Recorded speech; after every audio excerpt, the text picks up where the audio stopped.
நேர்கள் அனைவருக்கும் சுந்தரி சீரியலின் சுவாரஸ்யமான கதை பகுதி.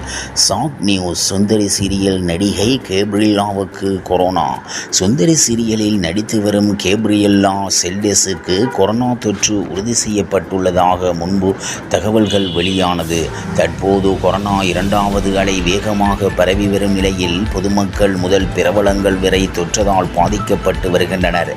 சமீபத்தில் அன்பேவா சீரியல் நடிகை டெல்னாவுக்கு கொரோனா உறுதி செய்யப்பட்டது. இதனைத் தொடர்ந்து தற்போது சுந்தரி சீரியல் கேபிக்கு கொரோனா தொற்று கண்டறியப்பட்டுள்ளது என மீடியாக்களில் சொல்லப்பட்டது. சன் டிவியில் பிரைம் டைமில் ஒளிபரப்பாகி வரும் சீரியல் சுந்தரி கருப்பு நிறத்தில் இருக்கும் ஒரு பெண்ணின் வாழ்க்கையை பற்றியும் அவள் தனது கனவை அடைய எப்படி போராடுகிறாள் என்பதை மையப்படுத்தியும் சீரியலின் கதை அமைந்துள்ளது. இந்த சீரியல் ஆரம்பித்த சில நாட்களிலே பலரின் மனங்களில் இடம் பிடித்துள்ளது என்பதும் குறிப்பிடத்தக்கது.